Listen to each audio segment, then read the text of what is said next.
ओम शांति। तो आज हम कहानी सुनेंगे अचलगढ़ की, जो राजस्थान माउंट आबू की भूमि में स्थित है।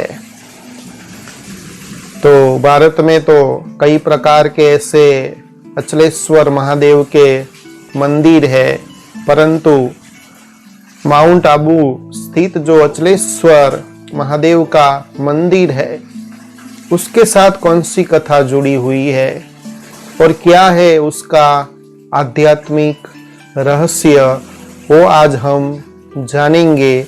इसलिए आप सभी अंत तक ये रहस्यमय बातें सुनने के लिए वीडियो देखते रहना। तो दुनिया के अंदर एक लौट शिव जी का मंदिर, जो अचलेश्वर महादेव मंदिर जो माउंट आबू में स्थित है, वहाँ ही शिव जी के दाहिने पैर के अंगूठे की पूजा होती है, अर्चना होती है। दुनिया में और किसी जगह पर ऐसा मंदिर नहीं है। और राजस्थान का एक ही हिल स्टेशन माउंट आबू, जिसको अर्धकाशी भी कहा जाता है। अर्धकाशी इसलिए कहा जाता है कि साक्षात शिव जी के बहुत प्राचीनतम मंदिर वहाँ आए हुए हैं। और स्कंद पुराण के मुताबिक ये जो वाराणसी नगरी है, वो वाराणसी नगरी शिव नगरी कहा जाता है। और ये जो माउंट आबू है, वो शिव की अर्ध नगरी कहा जाता है। तो करीब 11 किलोमीटर माउंट आबू से दूर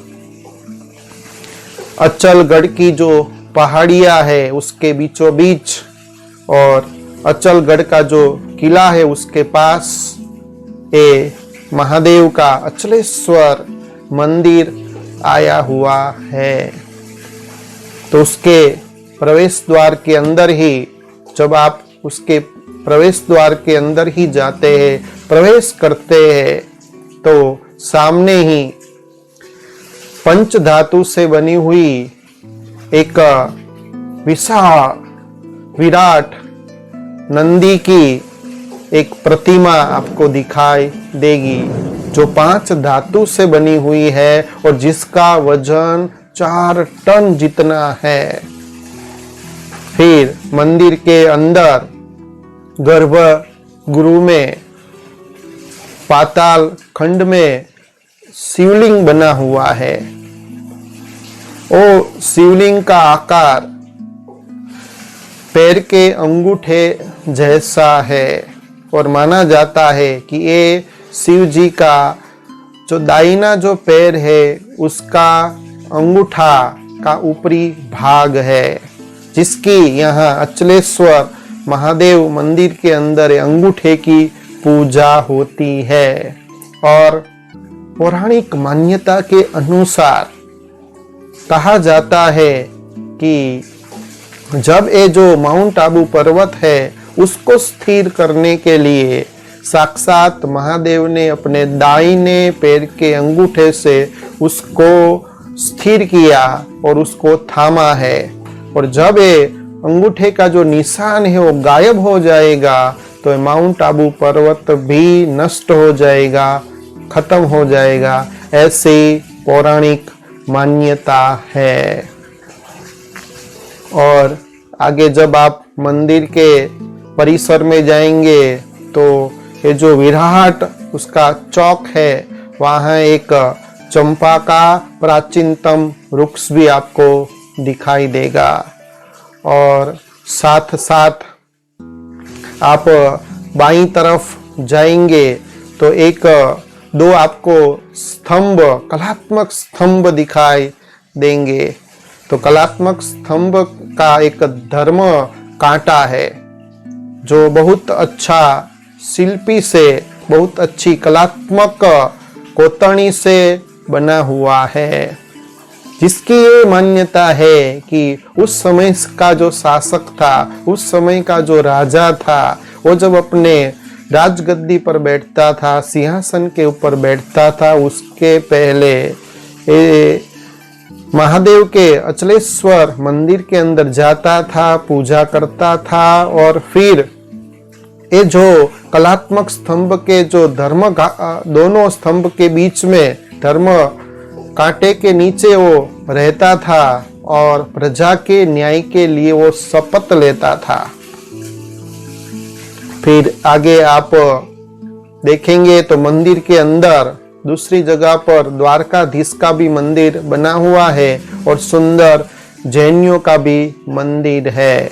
और इसी परिसर के अंदर जो भगवान के 24 अवतार है, उसमें से अमुक अवतार के काले पत्थर की कलात्मक मूर्तियां आपको दृष्टि गोचर होंगी, दिखाई देगी। तो अभी हम ये जो अचलेश्वर महादेव मंदिर है उसका क्या है वर्णन, उसके साथ कौन सी कथा, कौन सी कहानी जुड़ी हुई है, कौन सा उसका रहस्य है जिससे लोग उसको देखने जाते, उसकी अंगूठे की, महादेव के अंगूठे की पूजा वहां होती है जो दुनिया में और किसी जगह पर नहीं होती है। तो अभी हम उसके साथ जुड़ी हुई कथा सुनेंगे। तो पौराणिक काल के अनुसार ये जो आबू पर्वत हाल में है, वहां ही नीचे एक ब्रह्म खाई थी, बहुत ही विशाल, बहुत ही विराट एक ब्रह्म खाई थी। और वो खाई के तट पर वशिष्ठ मुनि, वशिष्ठ ऋषि रहते थे, उनका आश्रम था। तो आप सभी जानते हैं कि वशिष्ठ ऋषि के पास कामधेनु गाय थी, तो वो हरी घास खाने के लिए एक बार गई, तो हरी घास खाते हुए वो खाई में गिर गई, ब्रह्म खाई में गिर जाती है। तो फिर वशिष्ठ ऋषि वो कामधेनु गाय को बचाने के लिए साक्षात गंगा सरस्वती का आह्वान करते हैं। और जब गंगा सरस्वती का वो आह्वान करते हैं तो वो आकर के सारे ही ब्रह्म खाई को पानी से भर देती है और खाई सारी जमीन तक, उनकी सतह तक पानी भर जाता है। तो गाय ऑटोमेटिक, कामधेनु गाय जमीन के ऊपर जहाँ गौ मुख है वहां पर आ जाती है। तो दोबारा भी ऐसा होता है। तो ये हादसे को टालने के लिए वशिष्ठ ऋषि हिमालय जाते हैं और हिमालय से वो आदेश करते हैं, विनंती करते हैं कि हिमालय इसको पाटने के लिए कुछ करे। तो हिमालय भी अपना जो प्रिय पुत्र होता है नंदी वर्धन, तो अपने प्रिय पुत्र को हिमालय नंदी वर्धन को उनके साथ वशिष्ठ ऋषि के साथ भेजते हैं।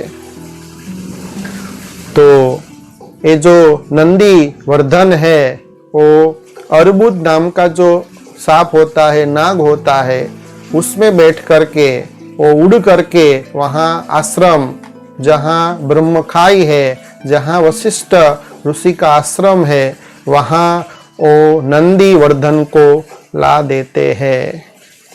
तो वहाँ नंदी वर्धन वशिष्ठ ऋषि को वर मांगते हैं और वर मांगते हुए कहते हैं कि मैं जब यहाँ स्थित हूँ तो मेरे ऊपर सप्त ऋषि का आश्रम होना चाहिए और मेरी पहाड़ियाँ बहुत सुंदर होनी चाहिए और विभिन्न वनस्पतियों से आच्छादित होनी चाहिए।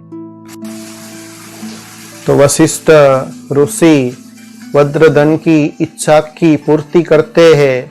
फिर बाद में दिखाते हैं कि ये जो अर्बुद नाग होता है वो वशिष्ठ ऋषि को कहता है कि ये नंदी वर्धन का नाम मेरे नाम से आप करना, उसका नामकरण मेरे नाम से करना। फिर बाद में इसका नाम आबू पर्वत पड़ता है। तो वशिष्ठ ऋषि से वरदान पा करके ये नंदी वर्धन जब ये ब्रह्म खाई के अंदर जाता है तो खिसता ही चला जाता है। इतना खिसता चला जाता है कि केवल नंदी वर्धन का जो नाक होता है और नाक का जो ऊपरी हिस्सा है वही जमीन के ऊपर रहता है, बाकी सारा ही वो जमीन के अंदर रहता है, जो आज माउंट आबू आपको दिखाई देता है। तो फिर वो अपने आप को नंदी वर्धन अपने आप को स्थिर रखने नहीं सकता है, अचल रख नहीं सकता है। इसलिए उसको अचल बनाने के लिए, स्थिर बनाने के लिए, थमाने के लिए वशिष्ठ ऋषि साक्षात शिव जी को अनुरोध करते हैं, आदेश करते हैं। और वशिष्ठ ऋषि के आदेश अनुसार शिव जी अपने दाहिने पैर के अंगूठे से उसको थमाते हैं, उसको अचल करते हैं, स्थिर करते हैं। और वहाँ फिर उसकी ही यादगार में वहाँ बनता है अचलेश्वर महादेव का मंदिर, अचलगढ़, जहाँ महादेव के दाहिने पैर के अंगूठे की पूजा होती है। तो ये जो दाहिने पैर का अंगूठा है उसके नीचे पाताल में एक प्राकृतिक खड्डे बने हुए हैं, वहाँ पानी आता है, बहुत सारा पानी आता है और चढ़ावे का भी पानी होता है, लेकिन वो पानी कहाँ चला जाता है आज भी किसी को मालूम नहीं है। तो ये था अचलेश्वर महादेव मंदिर के साथ जुड़ी हुई कहानी और कथा। तो इसका हम आध्यात्मिक रहस्य सुनेंगे। तो जैसे साक्षात शिव जी ने अपने दाहिने पैर के अंगूठे से ये जो नंदीवर्धन जो पर्वत था उसको अपने दाहिने पैर के अंगूठे से थमाया था, स्थिर किया था, अचल किया था, इसलिए उसका नाम पड़ा अचलेश्वर महादेव का मंदिर। तो वास्तव में जो परमपिता परमात्मा है वो जो हमको ज्ञान देते हैं, जो हमको राजयोग सिखाते हैं, तो ये ज्ञान को पा करके, ये राजयोग का अभ्यास करके हम अपनी स्थिति को अचल अडोल बनाना चाहिए। तो जब हम एक ज्ञान को अपने पास रखते हैं और जो परमात्मा की स्मृति है, जो जिसको हम राजयोग कहते हैं, तो जब अपनी इंद्रियों के ऊपर हमको कंट्रोल करना आ गया और सच्ची समझ के द्वारा जीवन में परिस्थितियां तो बहुत आती है, विघ्न तो बहुत आते हैं, तूफान तो बहुत आते हैं, पेपर भी बहुत आते हैं। दुनिया में ऐसा कोई भी व्यक्ति नहीं होगा जिसके पास परिस्थितियां न हो, तूफान न हो, परंतु जब साक्षात जो देवों के भी देव महादेव है, जिनको हम परमपिता परमात्मा शिव जी कहते हैं, उनका जो अविनाशी ज्ञान है और उनके साथ जब आप बुद्धि योग जोड़ेंगे, तब दुनिया की कैसी भी परिस्थिति हो, कैसा भी विघ्न हो, वो भी तूफान भी तोहफा बन जाता है। उस परिस्थिति में भी आप अपने आप को अचल अडोल, जैसे अचल गढ़ है, जैसे अचलेश्वर महादेव का मंदिर है, आपको सिखाना चाहता है कि ऐसे अपनी अवस्था भी, अपनी स्थिति भी अचल अडोल रखनी है। हम अभी छोटी छोटी बात में किसी ने दो शब्द ऐसे कड़वे बोल दिए, किसी ने आपका परचिंतन किया, तो जब परचिंतन हम सुनते हैं किसी के द्वारा, या कोई ऐसे हमारी इंसल्ट करता है, अपमान करता है, तो छोटी छोटी बात में भी हमको गुस्सा आ जाता है और अपनी जो मानसिक अवस्था होती है वो हम मानसिक अवस्था को खो बैठते हैं। मन हमारा विचलित हो जाता है और इतने व्यर्थ संकल्पों के तूफान उत्पन्न होते हैं कि हमको चिंता होने लगती है और वो चिंता टेंशन में और वो टेंशन डिप्रेशन में आ जाता है और व्यक्ति इसके कारण वो सुसाइड भी कर लेता है। तो बात थी छोटी सी, तो मन को शांत रखना, मन को अचल अडोल रखना, यही बुद्धिशाली व्यक्ति की परख है। तो कैसी भी परिस्थिति में जो व्यक्ति अपने मन को शांत रखना जानता है, स्थिर रखना जानता है, जो अपने बुद्धि रूपी नेत्र से सब समझ करके उस बात को वो थमाता है, तभी वो महान बनता है। तो आज हम एक प्रतिज्ञा करेंगे, एक शिव जी का एक अनुरोध है, शिव जी का सभी को आदेश है कि सभी परिस्थिति से पार होने के लिए और सभी विघ्नों से पार होने के लिए हमेशा ज्ञान का मनन चिंतन करो।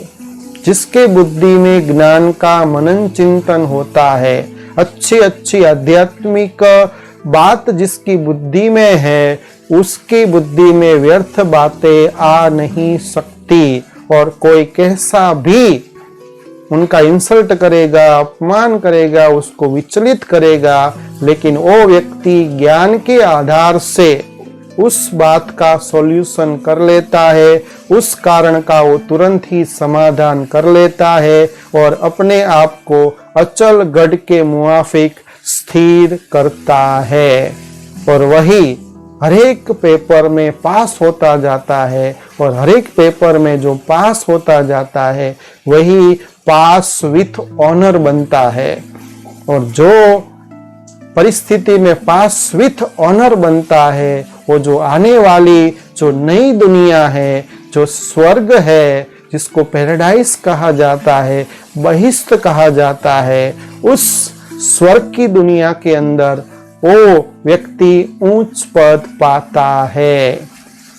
तो आप सभी ने देखा कि सारा मदार है हमारे मन के ऊपर।